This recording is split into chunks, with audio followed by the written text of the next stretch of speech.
हर हर महादेव दोस्तों, आज मैं आप लोग के सामने पद्मिनी एकादशी व्रत कथा लेकर आई हूँ। आप सभी से ध्यान पूर्वक सुने। पद्मिनी एकादशी की पावन कथा। अधिक मास, जिसे पुरुषोत्तम मास भी कहा जाता है, भगवान विष्णु को अत्यंत प्रिय माना गया है। इस महीने में आने वाली शुक्ल पक्ष की एकादशी को पद्मिनी एकादशी कहा जाता है। यह एकादशी अत्यंत दुर्लभ और पुण्यदायिनी मानी गई है। इसके व्रत और कथा के श्रवण से मनुष्य के सभी पाप नष्ट हो जाते हैं तथा भगवान विष्णु की विशेष कृपा प्राप्त होती है। पुराणों में वर्णित है कि एक समय धर्मराज युधिष्ठिर ने भगवान श्री कृष्ण से पूछा कि हे माधव, अधिक मास में आने वाली शुक्ल पक्ष की एकादशी का क्या नाम है? उसका महत्व और व्रत विधान बताइए, कृपया विस्तार से बताइएगा। तब भगवान श्री कृष्ण बोले कि हे राजन, यह एकादशी पद्मिनी एकादशी के नाम से प्रसिद्ध है। इसका व्रत करने वाला मनुष्य समस्त पापों से मुक्त होकर मोक्ष को प्राप्त करता है। अब मैं तुम्हें इसकी एक अद्भुत कथा सुनाता हूँ, जिसे सुनने मात्र से महान पुण्य प्राप्त होता है। बहुत पहले समय त्रेता युग में एक विशाल और समृद्ध राजा रहता था। उस राज्य के राजा का नाम कीर्तिवीर्य था। वह बड़े पराक्रमी, धर्मात्मा और प्रजावत्सल राजा थे। उनके राज्य में सुख, शांति और समृद्धि थी। प्रजा उन्हें पिता के समान मानती थी। राजा के पास धन, वैभव, सेना, हाथी, घोड़े, महल सब कुछ था, किंतु एक दुख उन्हें भीतर से निरंतर खाया जा रहा था। राजा की अनेक रानियां थीं, परंतु उन्हें संतान की प्राप्ति नहीं हुई थी। संतानहीन होने के कारण राजा अत्यंत चिंतित रहते थे। उन्हें लगता था कि उनके बाद राज्य का उत्तराधिकारी कौन होगा। उनकी मुख्य रानी का नाम पद्मिनी था। वह अत्यंत सुंदर थी, पतिव्रता थी और धार्मिक स्त्री थी। उनका हृदय भगवान विष्णु की भक्ति में सदैव लगा रहता था। वह अपने पति के दुख को देखकर बहुत व्यथित रहती थी। एक दिन राजा उदास होकर महल के उद्यान में बैठे थे। रानी पद्मिनी उनके पास आई और बोली कि स्वामी, आप सदैव चिंतित क्यों रहते हैं? कृपया अपने मन का दुख मुझे बताइए। राजा ने गहरी सांस लेते हुए कहा कि प्रिय, मेरे पास तो सब कुछ है, पर मैं संतान सुख से वंचित हूँ। बिना संतान के जीवन अधूरा लगता है। मुझे भय है कि मेरे बाद इस राज्य का क्या होगा। रानी पद्मिनी ने राजा को धैर्य बंधाया और बोली कि स्वामी, भगवान विष्णु बहुत दयालु हैं। यदि हमें सच्चे मन से उनकी आराधना करें तो वे अवश्य हमारी मनोकामना पूर्ण करेंगे। राजा ने कहा, मैंने अनेक यज्ञ किए, दान दिए, ब्राह्मणों को भोजन कराया, लेकिन अभी तक कोई फल नहीं मिला। तब रानी बोली कि हे नाथ, संभव है कि अभी तक सही समय और सही व्रत का पालन न हुआ हो। आइए हम किसी महान ऋषि से मार्गदर्शन प्राप्त करते हैं। कुछ दिनों बाद राजा और रानी वन की ओर निकल पड़े। वे अनेक आश्रमों में गए, कई ऋषियों के दर्शन किए, परंतु किसी से भी उन्हें संतोषजनक उपाय नहीं मिला। अंत में वे एक घने वन में गए, जहाँ महान तपस्विनी अनसुया माता तपस्या कर रही थी। उनका तेज सूर्य के समान चमक रहा था। राजा और रानी उनके चरणों में प्रणाम किए। अनसुया माता ने प्रेम पूर्वक पूछा कि राजन, तुम दोनों वन में किस उद्देश्य से आए हो? राजा ने विनम्रता से उत्तर दिया कि माता, मैं संतानहीन हूँ। अनेक उपाय करने पर भी मुझे पुत्र की प्राप्ति नहीं हुई। कृपया करके एक ऐसा उपाय बताइए जिससे हमारी मनोकामना पूर्ण हो।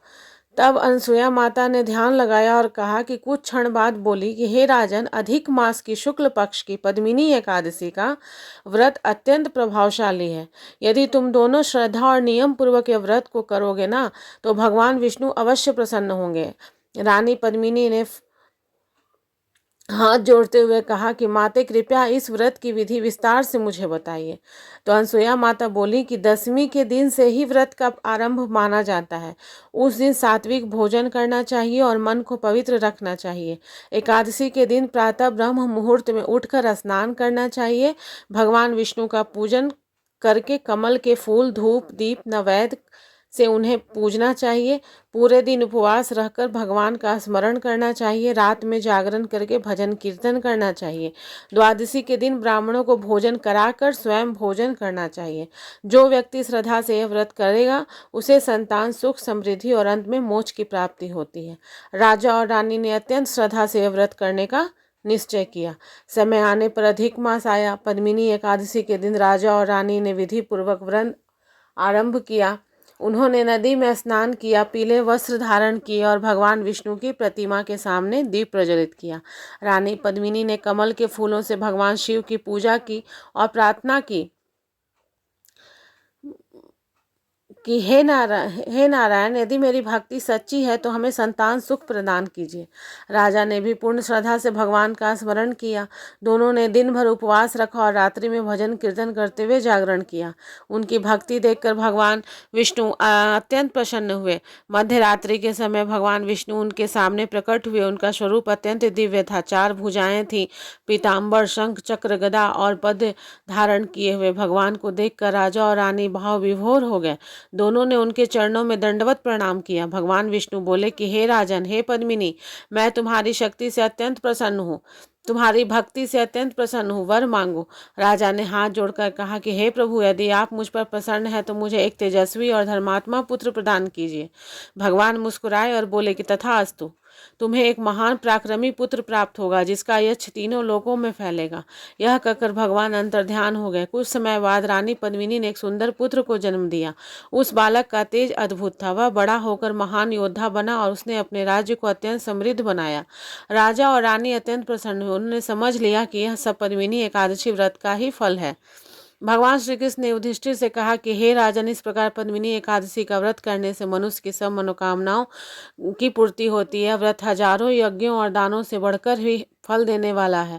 जो व्यक्ति श्रद्धा से इस व्रत का कथा सुनता है या पढ़ता है, उसे भगवान विष्णु का आशीर्वाद प्राप्त होता है। उन्होंने आगे ये भी कहा था कि जो मनुष्य इस दिन उपवास रखकर भगवान विष्णु का पूजा करता है, उसके जन्म जन्मांतर के पाप नष्ट हो जाते हैं, उसे सुख, शांति, समृद्धि और अंत में वैकुंठ धाम की प्राप्ति होती है। युधिष्ठिर ने अत्यंत प्रसन्न होकर कहा कि हे केशव, आपने बड़ी कृपा करके यह पवित्र कथा सुनाई। अब मुझे एक एकादशी का महत्व भली भांति ज्ञात हो गया। भगवान श्री कृष्ण बोले कि हे धर्मराज, मनुष्य को जीवन में समय समय पर व्रत, उपवास और भगवान का स्मरण जरूर करना चाहिए। इससे मन शुद्ध होता है और जीवन में सकारात्मकता आती है। पद्मिनी एकादशी का महत्व भी बहुत बड़ा है। पद्मिनी एकादशी को अत्यंत शुभ माना गया है। ऐसा कहा जाता है कि इस दिन भगवान विष्णु और माता लक्ष्मी की पूजा करने से घर में सुख समृद्धि आती है। व्रत करने से संतान सुख की प्राप्ति होती है, पापों का नाश होता है, मन शुद्ध होता है, व्यक्ति को मानसिक शांति और आध्यात्मिक बल मिलता है, मृत्यु के बाद मोक्ष की प्राप्ति होती है। और इस व्रत की करने की विधि भी यह है कि 10वीं से सात्विक भोजन करें। एकादशी के दिन प्रातः स्नान करके स्वच्छ वस्त्र धारण करें। भगवान विष्णु और माता लक्ष्मी का पूजा करें। फलहार या निर्जला व्रत रखें। विष्णु सहस्त्रनाम, गीता या भजन का पाठ करें। रात्रि में जागरण करें। द्वादशी को दान और ब्राह्मण भोजन करवाकर व्रत खोलें। कथा से मिलने वाली शिक्षा ये है कि पद्मिनी एकादशी की कथा में यही सिखाती है कि सच्ची श्रद्धा और भक्ति कभी व्यर्थ नहीं जाती। कठिन परिस्थितियों में धैर्य बनाए रखना चाहिए। भगवान पर विश्वास रखने से जीवन की सारी बाधाएं दूर होती हैं। व्रत और उपवास केवल शरीर को कष्ट देने के लिए नहीं, बल्कि मन और आत्मा की शुद्धि के लिए होती है। इस प्रकार पद्मिनी एकादशी की यह व्रत कथा समाप्त होती है। जो श्रद्धा पूर्वक इस पाठ या श्रवण करता है, उस पर भगवान विष्णु और माता लक्ष्मी की कृपा सदैव बनी रहती है। तो दोस्तों, ये पद्मिनी एकादशी व्रत की कथा अगर आपको अच्छी लगी हो तो मेरे इस वीडियो को लाइक करें, शेयर करें, कमेंट करें और मेरे चैनल को सब्सक्राइब करें। हर हर महादेव दोस्तों।